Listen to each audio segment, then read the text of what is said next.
So, ngayon nga pala guys, Yes. kami maliligo na ng ilog. Gawat ang init na ng panahon. Kaya naisipan namin maligo muna.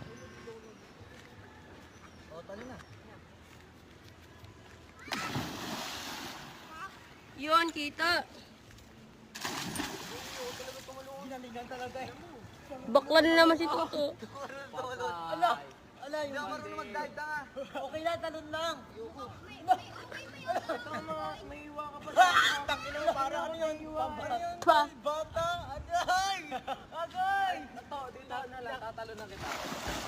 Ayun, natali mo, kumay ka.